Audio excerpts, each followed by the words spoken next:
So this is video journal number 3 on convergence. The first question asked, is convergence forcing us to change the way we interact in physical, social, and business settings? I think it does in a way, because if you think about the way we use media and the way media is presented to us, we use it in so many different facets of our life that we kind of forget other areas. Like, for example, I know me personally, I don't get any news off of TV, like off of news channels or whatever, and I also don't read the newspaper at all. Like, all of my news comes from the internet, whether it be yahoo.com or Google or AOL or anything like that, or Time Magazine or whatever, like anything like that. So that's a good example of convergence, because we tend to get all of our information from one source instead of like I said, like going to the news or reading the newspaper or something like that. Like, I use the internet to get everything I need. I get music from the internet, I get movies and TV from the internet, I get the news from the internet and stuff like that. The second question asks, what opportunities and options can convergence bring to consumers like yourself? Personally, I think it helps us to get everything all at once. So it's like, instead of just getting one part of the puzzle here and you have to go here to get the other part, you get the whole puzzle together, so it makes it convenient. I'm sorry, I live in the hood, and that was like the ambulance, if you heard that, whatever.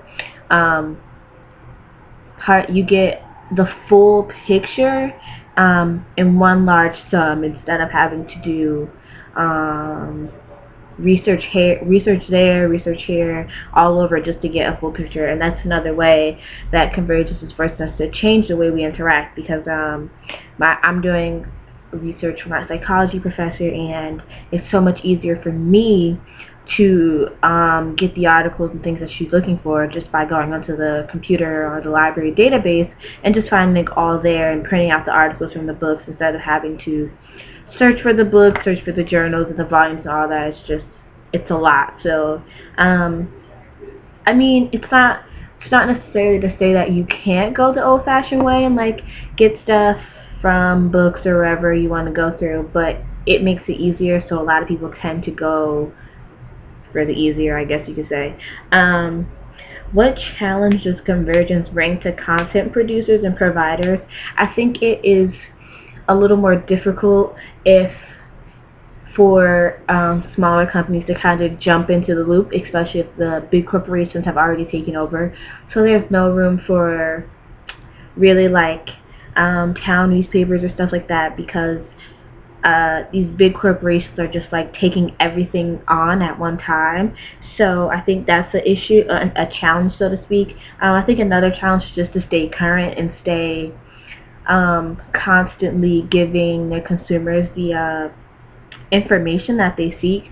For example, if you were to go on Yahoo and AOL, there's like a big, I'm pretty sure there's like some sort of war or something going on to keep the Yahoo people interested in going to Yahoo, and the AOL people interested in AOL, as well as getting people to switch and to come to their side and stuff like that. So I think that's a challenge, but overall, I think the most important part is just making sure that the consumers are getting what they're asking for, to stay current and to stay in the loop.